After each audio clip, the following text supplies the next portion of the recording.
बिस्मिल्लाहिर्रहमानिर्रहीम।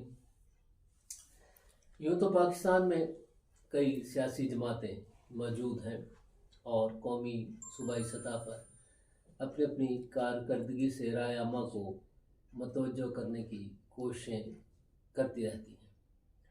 सियासी जमातों के साथ साथ दीनी सियासी जमातें भी कौमी सतह पर तबाह आजमाई में मसरूफ़ रहती हैं।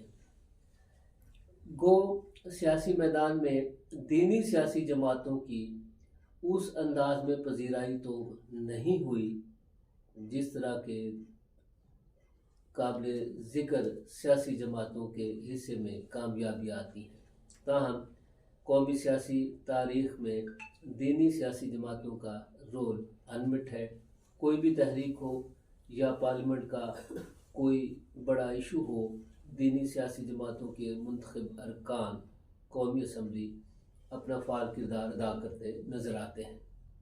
इलेक्शन 2024 के बाद जो सूरत हाल दीनी सियासी जमातों के हवाले से सामने आई वो कोई ज़्यादा खुशगवार नहीं रही। आज प्रोग्राम 30 मिनट फेसबुक लाइव में जिस मेहमान शख्सियत को मदऊ किया गया है वो ज़िला लिया की मुनज़्ज़म जमात इस्लामी के ज़िले अमीर मुबशर नईम चौधरी साहब हैं। प्रोग्राम में मुबशर नईम चौधरी साहब को खुश आमदीद कहते हैं। बहुत शुक्रिया जनाब, बहुत शुक्रिया। मुबशर नईम चौधरी साहब, जमात इस्लामी का बयानिया 60 बरसों में अवामी पजीराई हासिल ना कर सका। मैं ये जानना चाहता हूँ कि जमात इस्लामी और अवाम को मिलाने के लिए जो तारे हैं उनमें कहाँ जोड़ ढीला नजर आता है? बिस्मिल्लाहिर्रहमानिर्रहीम। मोहतरम मलिक मकबूल इलाही साहब, मैं सबसे पहले आपका शुक्रिया अदा करता हूँ कि आपने फेसबुक लाइव में मुझे मौका दिया कि मैं जमात इस्लामी का मौक़िफ़ मौजूदा हालात के हवाले से और इलेक्शन के बाद के हालात के हवाले से बयान कर सकूं। मैं ये समझता हूं कि जमात इस्लामी एक नज़रियाती सियासी जमात है जिसकी बुनियाद ही क़यादत की तब्दीली को पेश नज़र रख के रखी गई थी, और इसमें जो चंद लोग 1941 में जमा हुए थे तो उन्होंने अपने पेश नज़र यही रखा था कि हम ऐसे मुनज़्ज़म अफराद तैयार करेंगे कि जो अल्लाह के दीन को समझते हों, बंदगी रब और पैरवी नबी को पेश नज़र रखते हुए अपनी ज़िंदगियों को वो अल्लाह ताला के रस्ते पे चलाने का अहद करें, अपनी ज़ात से दुरंगी और मुनाफ़क़त का ख़ात्मा करें। और अल्हम्दुलिल्लाह वो मर्दाने क़यार तैयार होते रहे। और आपने देखा कि माजी की असम्बलियों में जब बहुत थोड़े अफराद भी असम्बली में जाते थे तो जमात इस्लामी का किरदार निखर के सामने आता था। लेकिन हम समझते हैं कि हमने इस्लामी इनकलाब की खातर, इस्लामी इक़्तिदार की खातर, मुल्क में इस्लामी नज़रियात की हुक्मरानी की खातर हमने माजी में मुख्तलिफ मनसूबाबंदियाँ की, मुख्तलिफ मराहिल से गुजरे। लेकिन अब अल्हम्दुलिल्लाह 2018 के इलेक्शन के बाद जमात इस्लामी ने जो मनसूबाबंदी की उसका पहला इजहार 2024 के इंतखाबात में हुआ। 8 फरवरी को पूरे पाकिस्तान के अंदर तकरीबन तमाम नशिस्तों पर जमात इस्लामी के उम्मीदवार खड़े थे और उन्होंने एक ऐसी मुनज़्ज़म मुहिम चलाई कि जिसके नतीजे में 10 दिन पहले के सर्वे में ये बात सामने आ गई कि उनका लीडर सिराजुल हक जनूबी पंजाब में दूसरा बड़ा मशहूर लीडर है, पंजाब पूरे के अंदर वो तीसरा लीडर है और पूरे पाकिस्तान के अंदर वो चौथा लीडर है। हम ये समझते हैं कि जमात इस्लामी की नई सियासी स्ट्रेटजी का मजहर है कि जिसने सिराजुल हक को पूरे पाकिस्तान का लीडर साबित किया। उसमें बहुत से किरदार हैं जिन्होंने जमात इस्लामी को 4 चांद लगाए, और हाफिज़ नईमुर रहमान साहब का किरदार कराची में, मुश्ताक अहमद खान का सेनेट में, अब्दुल अकबर चित्राली साहब का कौमी असम्बली में, मौलाना हिदायतुर रहमान साहब का ग्वादर में, सैयद अब्दुल रशीद साहब का कराची में, सिंध असम्बली में। हम ये समझते हैं कि जमात इस्लामी का कारकुन पोलिटिसाइज हुआ है और ये इन नताइज की बुनियाद पे आप जमात इस्लामी के मुस्तकबिल की निशानदेही नहीं कर सकते।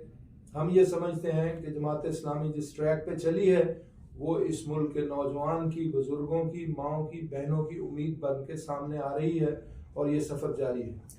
मगर मुबश्शिर साहब, जो नतीजे का दिन आता है, नतीजे के दिन में हम देखते हैं कि नाउमीदी जमात इस्लामी के कारकुनान में नज़र आती है, मायूसी नज़र आती है, नतीजा आपकी फेवर में नहीं आता।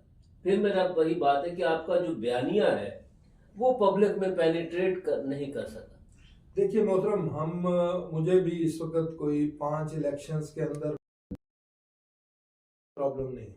हम अवाम में गए हैं तो अवाम ने इस चीज़ को बिल्कुल माना है कि सिराजुल हक एक दयानतदार लीडर है, जमात इस्लामी ही वो पार्टी है जो इस मुल्क के मसाइल को हल कर सकती है।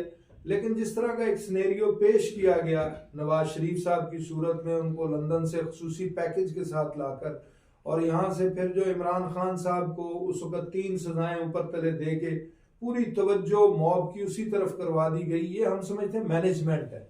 लेकिन जमात इस्लामी इन हथकंडों का भी मुकाबला करेगी और इस मुल्क के नौजवान को महसूस हो रहा है कि ये उनके मसाइल ना हल करने वाली हुकूमत है, और जो अपोजिशन है उसकी भी तवज्जो उनके मसाइल की तरफ नहीं है। जमात इस्लामी हकीकी नुमाइंदा है और आइंदा भी रहेगी।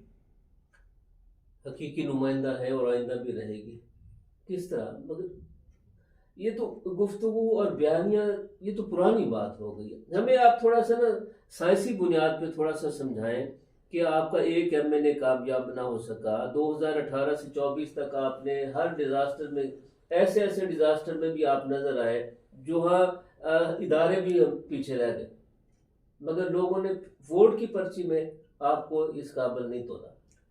देखिए मोहतरम, मैं तो आपसे ये अर्ज करूंगा कि अगर वोट की पर्ची ने फैसला करना होता तो यहाँ की पॉलिटिकल जिद्दोजहद में मुख्तलिफ तजर्बात हुए हैं, और आप देखते हैं कि इमरान खान साहब ने जो 13 का इलेक्शन लड़ा था, पूरे मुल्क के अंदर उनको अपनी एक सीट के अलावा कुछ नहीं मिला था।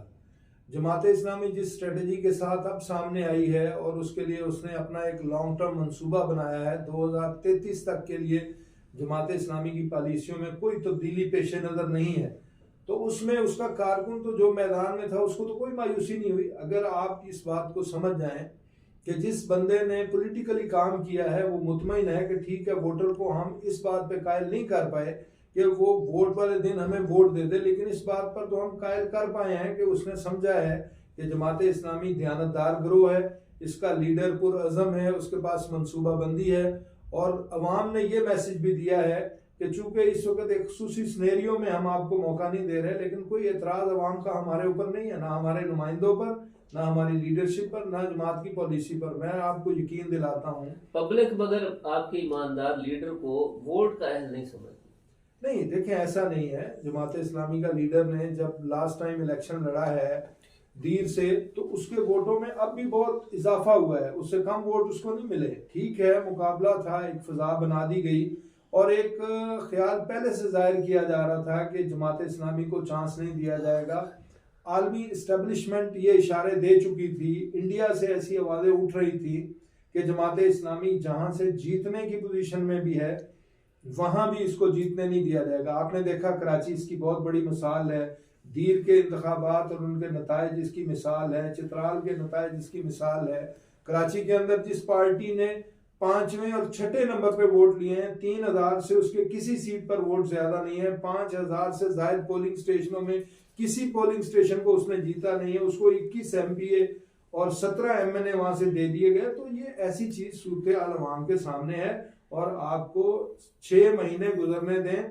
ये जो पापा जानी की तस्वीरों के जरिए अवाम में मजीद बढ़ना चाहते हैं, अवाम से नफरती मोल ले रहे हैं, ऐसा नहीं हो सकता। और इंशाअल्लाह जमात इस्लामी मैदान में है, उसका कोई कारकुन ना मायूस है, ना घर में बैठेगा, और वो अवाम के अंदर है और अवाम उसके साथ पुरजोश तरीके से साथ देगी।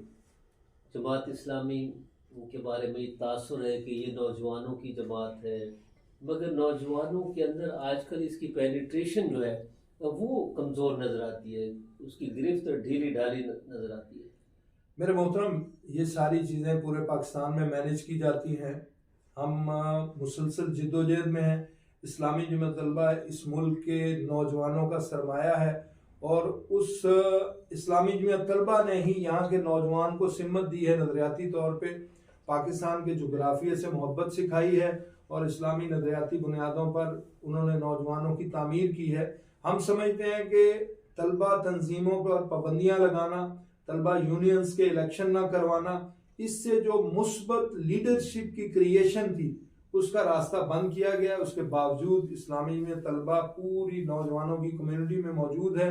हम ये समझते हैं कि इसके ज़रिए से नौजवान को जो पैगाम अब भी नज़रियाती और जोग्राफियाई सरहदों के हवाले से जाता है वो मजबूत से मजबूत तर होगा और इस मुल्क को इस्लामी नज़रियाती क़यादत ज़रूर मुयस्सर आएगी।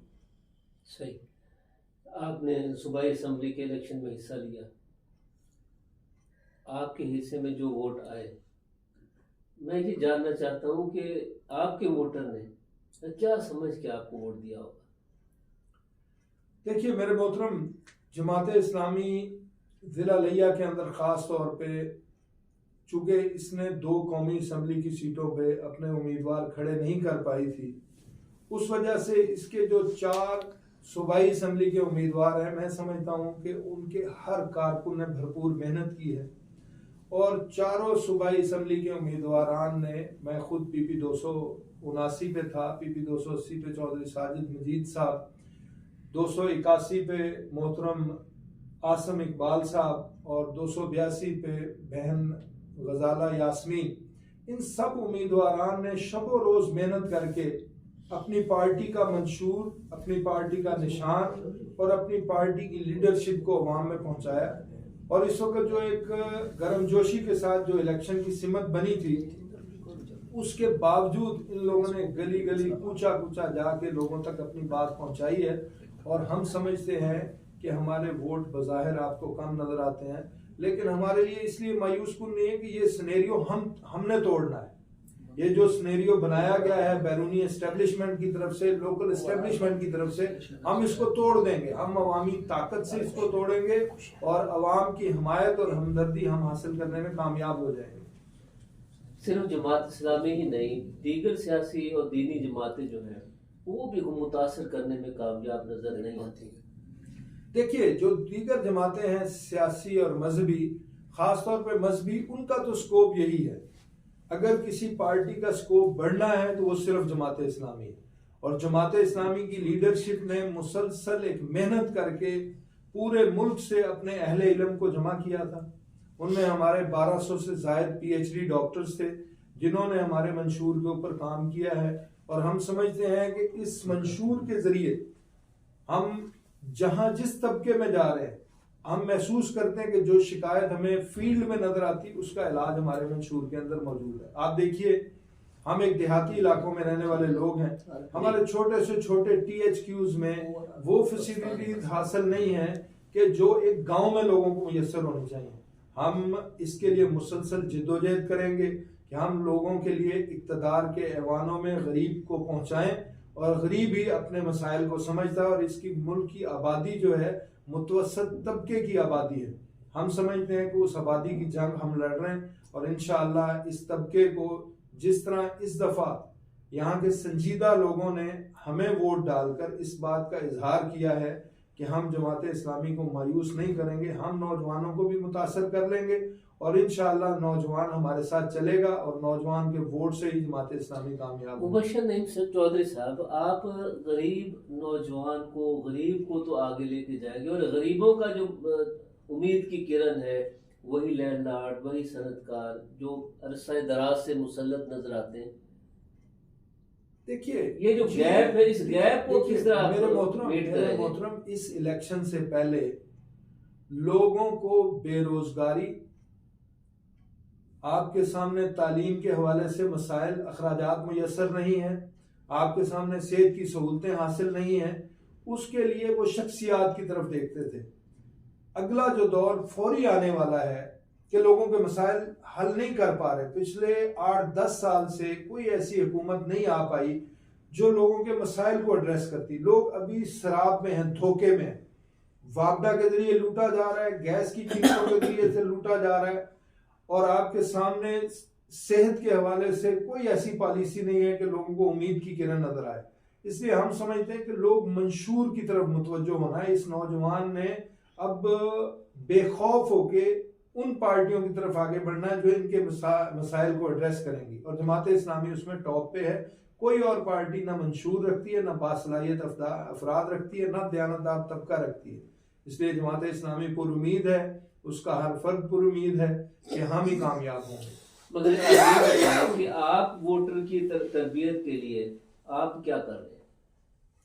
ये तो मसाइल के शिकार लोग आप हमने उम्मीद में है कि वो आपकी तरफ मुतवज्जो हमने होंगे। नए जज्बे के साथ इलेक्शन लड़ा है जी, और उसमें मैं अगर मिसाल दूं, मैं जानता हूं कि मेरे हर उम्मीदवार ने अपने पूरे हलके का तकरीबन 70 से 80% वोटर तक रसाई हासिल की है। मतलब मैं अगर पीपी 279 के अंदर देखूं तो मेरी टीम ने 100 देहात और 2 बड़े शहरों के एक एक जगह को उन्होंने टच किया है। और उसमें जो मैसेज हमें वापसी मिला है कि मतलब अब जमात इस्लामी कोई दाग अपनी पेशानी पे नहीं रखती, उसकी लीडरशिप दयानतदार है, साफ सुथरी है, उसका प्रोग्राम साफ सुथरा है और लोग उसके लिए उम्मीद की निगाहें रखते हैं। और हम वापस नहीं आना चाहते, हमारी इलेक्शन मुहिम बंद नहीं होगी, हम उसको चलता रखेंगे। ये हमारी लीडरशिप का भी अज़म है। अगले अप्रैल में हम अपने उम्मीदवारों को अनाउंस कर देंगे और हमारे उम्मीदवार आपको फील्ड में नजर आएंगे, लोगों में नजर आएंगे और हम तब्दील करके रख देंगे सारी चीज। खातून उम्मीदवार को इलेक्शन में उतारना ये आपका अच्छा फैसला था? अल्हम्दुलिल्लाह जी, इस मुल्क की बुनियादी जरूरत है कि 50% से जायद तबका ख्वातीन पर मुश्तमिल है और इलेक्शन के जो कवानीन हैं उसमें भी जरूरी है कि जनरल सीट्स के ऊपर खास परसेंटेज के साथ एक पॉलिटिकल पार्टी की ख्वातीन उम्मीदवार आना है। और जमात इस्लामी जैसी मुनज़्ज़म पार्टी, इसने साल हर साल पहले से अपने ख्वातीन नज़म से अपनी उम्मीदवारों का तयन करवाया होता है। उस हवाले से मुख्तलिफ अजला में हमने जनरल सीट्स पे ख्वातीन को मौका दिया था। अल्हम्दुलिल्लाह यहाँ भी जिस बासलाहियत ख्वातून को हमने मौका दिया, लोगों ने उस पर एतमाद का इजहार किया और हम समझते हैं कि मर्दों और ख्वातीन ने बराबरी की बुनियाद पर उनको जहाँ भी वोट दिए हैं बराबरी की बुनियाद पर दिए हैं और वो बासलाहियत खातून जो है आइंदा भी इंशाल्लाह इस मैदान में जमात इस्लामी की नुमाइंदगी करती नजर आएगी। इलेक्शन पे तो करोड़ों खर्च होते हैं, आपके पास कितने खर्चात थे? देखिए, जमात इस्लामी अपने जाती फाइनेंस से चलने वाली पार्टी है। इसको ना तो अरबों डॉलर का मसला है कि भाई वो अमेरिका से आए थे उसका हिसाब अदालतों में जमा कराना है, ना इसको पाकिस्तान में कोई ऐसा तबका मुयसर है कि जो इसको ऐसे पैसे मुहैया करे। जमात इस्लामी ने ये इलेक्शन भी यहाँ के कारकुन की जेब से लड़ा है और उसमें कहीं भी हमें ऐसी मायूसी नजर नहीं आई कि हमारा पैगाम ना पहुंचा हो, हम पैनाफ्लेक्सों में ना हो, हम हैंड बिल्स में ना हो, हम घरों के दरवाजे पे ना हो, हम डिस्कस ना हो रहे हो, हम खबरों में ना हो। अल्हम्दुलिल्लाह हमें ये पैसे का कोई प्रॉब्लम नहीं, हमने बहुत थोड़े पैसों से इलेक्शन लड़ा। तो रिजल्ट भी तो इसीलिए फिर आपका ऐसा नहीं है, इसमें अरबों भी लगा दिए जाते। इस वक्त तो जो माहौल था उसके अंदर पैसे से फर्क नहीं पड़ना। लोगों ने, मेरी पार्टी अवाम की पार्टी है और मेरी पार्टी नौजवानों की पार्टी है और ये नया सफर इसने बहुत गैप के बाद शुरू किया। हमने मुसलसल इत्तेहादों की सियासत में नई स्ट्रेटजी, दुरुस्त स्ट्रेटजी की तरफ हमने सफर किया है और अपने झंडे, अपने निशान और अपने उम्मीदवार के साथ हम बहुत अरसे के बाद आए हैं। मुसलसल चलेंगे और उम्मीद बने हैं और उम्मीद बने रहेंगे। उम्मीद बने हैं और उम्मीद बने रहेंगे। मगर मैं ये आपसे जानना चाहता हूँ कि आजकल हमारी जो असम्बलियाँ जिस किस्म की वहाँ फिल्म चल रही है, आप क्या समझते हैं कि यही फिल्म चलती रहेगी? मैं समझता हूँ कि ये भी बायस बनेगा कि लोग जमात इस्लामी के बारे में सोचेंगे। मैं जो समझता हूँ कि जो किरदार वहाँ पे हुकूमती और मज़ाहमती गिरोह अंजाम दे रहे हैं, ये भी बायस बनेगा कि लोग जमात इस्लामी के संजीदा और दयानतदार क़यादत की तरफ देखें। इससे तरक्की नहीं हो पाएगी, इससे मसाइल नहीं हल हो पाएंगे, लोगों के मसाइल एड्रेस ही नहीं होंगे। इसमें तो अभी जाती लड़ाइयाँ लड़ी जा रही हैं। अच्छा, जमात इस्लामी जाती लड़ाइयाँ लड़ने वाली जो जमातें हैं, कभी एक के साथ खड़ी होती है, दूसरे के साथ, तीसरे के साथ। अब तो ये सवाल रह ही नहीं गया, ये तो अवाम में भी सवाल नहीं है, खत्म हो गया ये सवाल। जमात इस्लामी किसी के साथ ना इत्तेहाद करती है ना करेगी। अभी पिछले दिन तो आया था कि शायद पीटीआई और आपके ऐसा नहीं। जमात इस्लामी ने वाजे किया था कि जमात इस्लामी के पास जो बात की गई थी, जमात इस्लामी में कोई भी जाम होना चाहे जीतने के बाद, कोई बात नहीं, जाम हो जाए, उसने जमात इस्लामी की शनाख्त इख्तियार करनी है। जमात इस्लामी ने तो किसी ने की नहीं करनी। अब भी जिसमें पीटीआई शामिल हुई है तो वो सुन्नी इत्तेहाद कौंसिल है ना जी, वो पीटीआई तो गायब हो गई। अब ये जो नुमाइंदगान खड़े हैं, अब इन्होंने तो अपनी बका की जंग डबल ट्रिपल तरीके से लड़नी है कि आप आइंदा इलेक्शन में जब इनको लोग सुन्नी इत्तेहाद से पहचानेंगे तो इन्होंने पीटीआई को बहाल करने के लिए बड़ी काफी जिद्दोजहद करनी पड़ेगी। लेकिन उससे पहले पाकिस्तान का संजीदा तबका इस बात को अब समझ चुका है कि ये जो मुख्तलिफ पार्टियां जोड़ जोड़ के हमारे ऊपर ये सवार की गई हैं PDM 2 की सूरत में, ये नाकाम है। ये अवामी मसाइल की तरफ किसी सूरत में नहीं बढ़ पाएंगी। अवाम को मायूसी अभी से होना शुरू हो गई है। ये अपनी जाती फिल्में चला रहे हैं पापा जी की फोटो छाप के, ये नहीं चलने वाले। हम ये समझते हैं कि लोगों के मसाइल खैरात वसूल करने के लिए नहीं है, उनको घर बैठे करोड़ों लोगों को सहूलतें चाहिए जो मुस्तकिल पॉलिसियों की सूरत में चाहिए, किसी सब्सिडीज की सूरत में नहीं चाहिए। इसलिए हम ये समझते हैं कि ये कभी भी हल नहीं कर पाएंगे और ये PDM 2 बुरी तरह नाकाम होगा और असल मुकाबला ये पुरजोश दीवाने जो फिर रहे हैं इनके और जमात इस्लामी के दरमियान होगा और जमात इस्लामी इस मुल्क को तरक्की की तरफ गामजन करेगी। अच्छा, आपके 1200 जो PhD और जो दानिश्वर हैं वो इकट्ठे हुए, उनके पास मुल्क को मुआशी बदहाली से निकालने का क्या प्लान था? देखिए मेरे मोहतरम, इस मुल्क को बर्बाद किया है करप्शन के आदत ने जी। हर शोबे के अंदर करप्शन को रिवाज दे दिया गया और करप्शन की जगह मौजूद है और करप्शन के लिए सहूलतें मौजूद हैं। जमात इस्लामी के उन तमाम असहाब ने बैठ के हर शोबे के लिए एक रोड मैप बनाया और रोड मैप के जरिए से मसाइल को एड्रेस करना और उनका हल पेश कर देना। सबसे पहली उसमें जो गारंटी है वो दयानतदार लीडर है। देखिए हमने कराची बल्दियात के अंदर गए, कराची बल्दियात में हमने लोगों को कहा कि आप तराजू को वोट दें। उन्होंने हमारे नुमाइंदे को नहीं देखा, हमारी आवाज को सुना, उन्होंने तराजू को वोट दिया, हमारे लीडर हाफिज नईमुर रहमान को देखा और उसके बाद उनको यकीन था कि ये हमें साफ कराची देंगे, महफूज कराची देंगे और रोशन कराची देंगे। और हमने जब 88 यूनियन काउंसिलों में इलेक्शन जीता, 9 टाउन नाज़िम हमारे आए, तो आप देखिए कि वहां पे तब्दीली आई और उसकी बुनियाद पे हमारा वोट MPA में जीतने वाले कैंडिडेट के साथ हम मुकाबले में हैं। वहां पे जिसको अब सबको हरा दिया गया, वहां जमात इस्लामी को वोट लोगों ने दिया है और हम ही वहां जीत रहे थे। लेकिन ये चूंकि आलमी इस्टेब्लिशमेंट का प्रोसेस था सारा, इसको हम शिकस्त देंगे। गजा में भी इस आलमी इस्टेब्लिशमेंट को शिकस्त होगी और यहाँ पाकिस्तान के अंदर भी आलमी इस्टेब्लिशमेंट को शिकस्त होगी। जी, हमारे प्रोग्राम का वक्त खत्म हुआ। मैं चाहता हूँ कि आप आखिर में क्या पैगाम देना चाहते हैं? हम तो ये पैगाम देना चाहेंगे जी पाकिस्तान के लोगों को जमात इस्लामी इस मुल्क का मुस्तकबिल है, इसकी दयानतदार लीडरशिप करप्शन का निज़ाम ख़त्म कर सकती है। हर शोबे में जो करप्शन फैली है, लोग मायूस हो रहे हैं कि शायद ये ठीक नहीं होगी। मैं उनको पैगाम देना चाहता हूँ कि करप्शन ख़त्म होनी है और इस मुल्क ने तरक्की करना है। आप आगे बढ़िए, जमात इस्लामी का साथ दीजिए, तराजू का साथ दीजिए। तराजू उम्मीद की किरण है। बहुत शुक्रिया मुबश्शिर नईम चौधरी साहब, अमीर जमात इस्लामी ज़िला। फ्रेंड्स, जमात इस्लामी के आइंदा के सियासी प्लान के बारे में और इलेक्शन 2024 में जो नाकामी का सामना हुआ उसके हवाले से और फ्यूचर की मनसूबाबंदी के हवाले से आज हमारे मेहमान आपसे गुफ्तगू कर रहे थे। वो पुरुम्मीद हैं, मगर लोगों का रुझान तो उनकी उम्मीद के बरक्स नज़र आता है। ताहम हम अपने मेहमान की इस उम्मीद के साथ उम्मीद बांधते हैं कि जिस तरह उनका दावा है कि आने वाले दिनों में जमात इस्लामी की तरफ लोग मतवज्जो होंगे, तो खुदा करे कि आपका दावा जो है ऐसा हो और मुल्क में एक ऐसी क़यादत सामने मैसर आ सके जो लोगों के मसाइल को रिड्रेस करे। फ्रेंड्स, ये प्रोग्राम आप तक पहुंचाने में हमें साथ हासिल था अब्दुर्रहमान फरीदी साहब का, वो प्रोग्राम प्रोड्यूसर हैं, और टेक्निकल मुआवन मुनीर अहमद खोखर साहब का। इंशाल्लाह आपसे गुफ्तगू का सिलसिला जारी रहेगा। कल तक के अपने मेज़बान मकबूल इलाही को इजाज़त दीजिए। अल्लाह निगहबान।